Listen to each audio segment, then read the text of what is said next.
Hi hello నమస్తే welcome back to our channel Sabiha vlogs. నేను మీ సబిహా.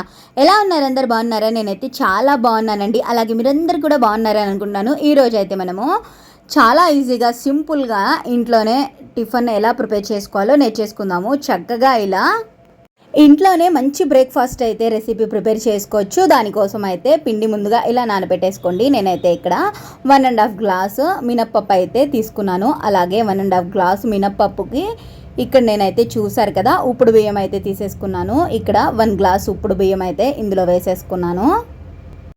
ఇలా చేస్తే దోశ అయితే చాలా మెత్తగా ఉంటుంది అండ్ చాలా టేస్టీగా ఉంటుంది. ఇక్కడ 1 గ్లాస్ అయితే నేను యాడ్ చేశాను ఉప్పుడు బియ్యము. అలాగే ఇక్కడ ఇంకా ఒక గ్లాస్ అనేది నార్మల్గా మేము వండుకునే రైసే వేసాను. ఒకవేళ మీ దగ్గర ఇక్కడ స్టోర్ రైస్ ఉంటే అవి కూడా యాడ్ చేసేసుకోవచ్చు ఒక గ్లాసు. అలాగే ఒక పెద్ద స్పూన్తో ఒక స్పూన్ మెంతులు, అలాగే సేమ్ అదే స్పూన్తో ఒక స్పూన్ వచ్చేసరికి సగ్గుబియ్యం వేసేసుకోండి. ఇక్కడ మరీ ఎక్కువగా యాడ్ చేయొద్దు, నేను ఇక్కడ చూపిస్తున్నట్లుగానే యాడ్ చేసుకోండి. అప్పుడే దోశ అనేది చాలా పర్ఫెక్ట్గా వస్తుంది. ఇవన్నీ కూడా ఒకసారి బాగా మిక్స్ చేసేసుకోండి. ఇలా మిక్స్ చేసేసుకున్న తర్వాత ఇందులో వాటర్ వేసుకొని చక్కగా నానబెట్టేసుకోండి. నేనైతే ఇది ఆఫ్టర్నూన్ అయితే నానబెట్టేసి ఇంకా నైట్ 8 దాకా కూడా ఇలానే ఉంచేసాను అనమాట. చక్కగా నానిపోతుంది. ఇలా చాలా మెత్తగా దోశ, చాలా మెత్తగా అలాగే బాగా క్రిస్పీగా చాలా బాగుంటుంది. ఇంకా ఇక్కడ మీరు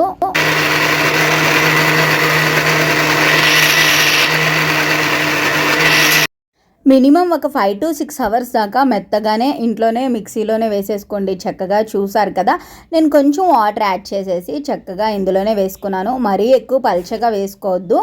నేనైతే ఇలా చక్కగా వేసుకొని ఒక ప్లాస్టిక్ కంటైనర్ తీసేసుకొని పిండి అంతా కూడా అందులోనే స్టాక్ వేసేసుకుంటాను. చక్కగా ఇలా వాడుకుంటే మనకు ఇంట్లో అయితే ఒక 3 నుంచి 4 డేస్ వరకు చక్కగా పిండి అనేది స్టాక్ ఉంటుందన్నమాట. చాలా బాగుంటుంది. చూసారు కదా, మరీ ఎక్కువ పల్చగా కూడా చేయలేదు. చక్కగా ఇలా ప్రిపేర్ చేసుకున్నాను. ఇందులో ఎటువంటి బేకింగ్ సోడా అసలు వేయనవసరం లేదు, అంత పర్ఫెక్ట్గా వస్తుంది. నేనైతే ఇందులో టేస్ట్కి సరిపడినంత సాల్ట్ యాడ్ చేసేసుకొని ఇప్పుడు ఇందులో కావాలనుకుంటే మీరు కొంచెం వాటర్ అనేది వేసుకోండి, లేకపోతే స్కిప్ చేసేయచ్చు. అంత పర్ఫెక్ట్గా అయితే దోశ వస్తుందండి. ఒకసారి మీరు కూడా తప్పకుండా ట్రై చేయండి. అండ్ ఎలా ఉందో నాతో కింద కామెంట్ సెక్షన్లో కామెంట్ చేసేయండి. చూసారు కదా, పాన్ కొంచెం హీట్ అయిపోయాక ఇప్పుడు నేను దీని మీద అయితే దోశ వేసేసుకుంటున్నాను.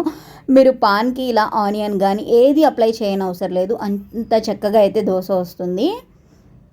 నార్మల్గా దోశ తిని కొంచెం లేట్గా బ్రేక్ఫాస్ట్ చేసినట్లయితే కొంచెం పుల్లటి తేపులు కానీ అలాంటి గ్యాస్ట్రిక్ ప్రాబ్లం కానీ అలాంటివి వస్తాయి.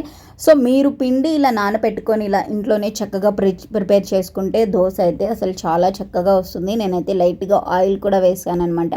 చక్కగా దోశ అటు సైడ్ ఇటు సైడ్ చక్కగా రోస్ట్ చేసుకోవచ్చు. చూసారు కదా, మీకు ఎటువంటి పాన్ అయినా సరే దోశ అనేది పర్ఫెక్ట్గా రావాల్సిందే. చూసారు కదా, దోశ కలర్ కూడా చాలా మంచి కలర్ అయితే వస్తుంది, గోల్డెన్ కలర్ అనమాట. ఎందుకంటే మేము ఆల్రెడీ ఇక్కడ మెంతులు యాడ్ చేసాం కాబట్టి చాలా చక్కగా వస్తుంది. కాకపోతే ఉప్పుడు బియ్యం అయితే కన్ఫామ్గా వేయాల్సిందే. చాలా బాగుంది కదా, చూసారు కదా. ఇప్పుడు నేను ఇందులో ఒక మంచి కాంబినేషన్ చట్నీ ఎలా ప్రిపేర్ చేసుకోవాలో చూద్దాం. నేనైతే ఇక్కడ ఒక బాండి పెట్టేసుకొని ఇందులో కొంచెం ఆయిల్ యాడ్ చేసేసుకున్నాను. మరీ ఎక్కువ కాదు, కొంచెం ఆయిల్ అయితే వేసుకోండి.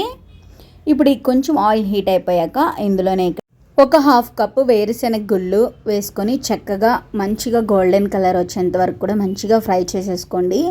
అలాగే ఇది కొంచెం ఫ్రై అయిపోయాక ఇప్పుడు ఇందులోనే ఒక 1/2 కప్పు తినే శనగపప్పు ఉంటుంది కదా, అదేనండి మనం చట్నీకి వేస్తాం కదా, ఆ శనగపప్పు ఇందులోనే యాడ్ చేసేసేయండి. అది కూడా వేసేసుకొని ఇవి కొంచెం మంచిగా రోస్ట్ చేసేసుకోండి. చక్కగా ఇలా చేసుకున్నాక మీకు నార్మల్గా కొంచెం కారం ఎక్కువగా కావాలనుకుంటే పచ్చిమిర్చి అనేది కొంచెం ఎక్కువగా యాడ్ చేసుకోండి. ఇక్కడ నేను వేసుకున్న పచ్చిమిర్చి అయితే చాలా ఎక్కువగా ఘాటు ఉంటుంది కాబట్టి నేను కొన్ని పచ్చిమిరపకాయలు వేసేసుకొని చక్కగా ఫ్రై చేసేసుకోండి. ఇలా ఫ్రై చేసుకున్నాక ఒక టమాటా ఇలా సన్నగా కట్ చేసేసుకొని టమాటా కూడా అందులో వేసేసుకొని లైట్గా అటు సైడ్ ఇటు సైడ్ చక్కగా టాస్ చేసేసుకోండి. మంచిగా టాస్ చేసేసుకున్నాక స్టవ్ ఆఫ్ చేసేసి ఇవన్నీ కూడా చల్లారనివ్వాలి. ఇప్పుడు ఇదంతా కూడా చల్లారిపోయాక మిక్సీ జార్లో చక్కగా అవన్నీ వేసేసుకోండి.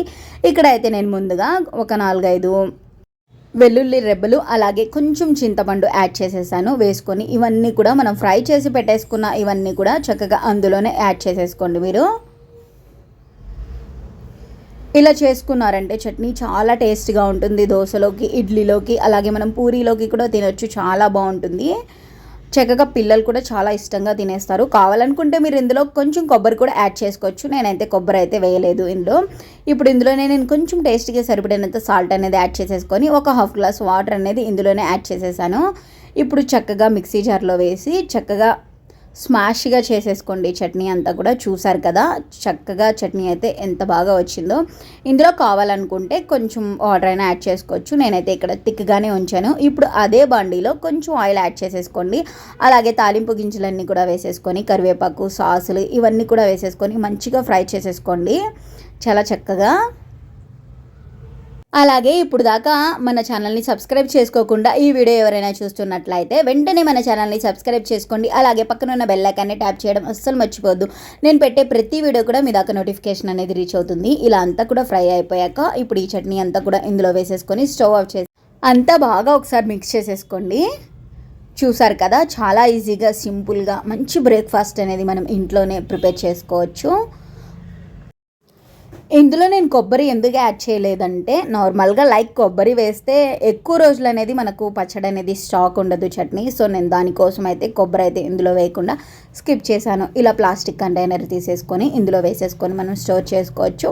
ఒక 3 నుంచి 4 డేస్ వరకు పచ్చడి అయితే మనకు ఉంటుంది. నార్మల్గా కొబ్బరి వేస్తే పచ్చడి అయితే ఎక్కువ రోజులు ఉండదన్నమాట. చూసారు కదా నేను మార్నింగ్ బ్రేక్ఫాస్ట్ చాలా చక్కగా ఇంట్లోనే ప్రిపేర్ చేసుకున్నాను. ఈ వీడియో నచ్చినట్లయితే లైక్ చేయండి, షేర్ చేయండి, సబ్స్క్రైబ్ చేసుకోండి. Thanks for watching. Bye bye.